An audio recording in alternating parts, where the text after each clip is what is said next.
Faites pas une chose les amis parce qu'on va pas laisser dire n'importe quoi, je préfère m'exprimer tant que j'en ai encore l'occasion. Si vous regardez bien le récapitulatif de cette histoire, à aucun moment je m'en suis pris à Lyon. Au contraire, je me faisais une joie, je suis rentré de Thaïlande pour faire un showcase à Lyon.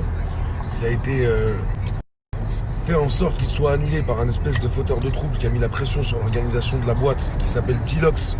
Si vous voulez un vrai fautif les Lyonnais, ça commence par là. Parce que moi j'ai jamais insulté Lyon, j'ai jamais mal parlé de Lyon, ça fait 8 ans que je viens dans cette ville et j'étais très content de venir.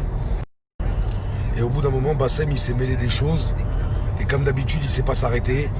Et je vous mens pas, j'ai pété un plomb. Voilà, j'ai pété un plomb. Quand on parle de ma famille à outrance, quand on parle de ma femme, quand on invente des choses, quand on n'arrête pas. J'ai essayé de lui parler en privé plusieurs fois. Je lui ai dit viens on parle, viens on se voit. Je lui ai dit viens on met les choses à plat. C'est pas comme ça. Je suis pas d'accord avec toi. Il m'a insulté ma mère directement. Il a pas voulu me répondre.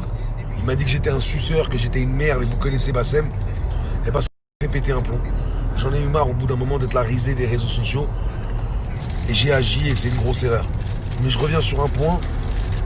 J'ai rien contre Lyon. Ne vous inventez pas de guerre avec moi, les Lyonnais, c'est absolument pas vrai.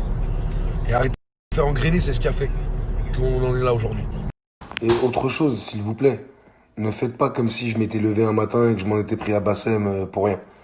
On peut faire un petit récapitulatif du nombre de fois où il m'a insulté, du nombre de fois où il a parlé de moi, facochère, ma bite, ceci, cela.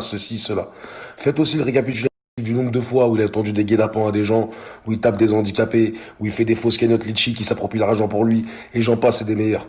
Alors ouais, j'ai dépassé les bornes, je suis entièrement d'accord, mais par contre, je vous le dis clairement, je regrette pas de m'en être pris à lui. Je me regrette de m'en être pris à lui de cette façon-là. Voilà, tout le monde le sait, on va pas s'inventer des vies, on n'est pas des voyous, on n'est pas des gangsters, on fait de la musique, on est des gens plutôt agréables en plus de base. Mais au bout d'un moment, il y a certains comportements qui peuvent nous faire péter un plomb, on est comme tout le monde, c'est tout. C'est pas qu'il a engrainé un petit dégénéré de Lyon à venir faire peur, à terroriser l'organisation de la boîte de nuit en montrant des fusils à pompe, en montrant des kalachnikovs, en montrant des 9 mm, des 38, des 45 et en veux-tu en voilà.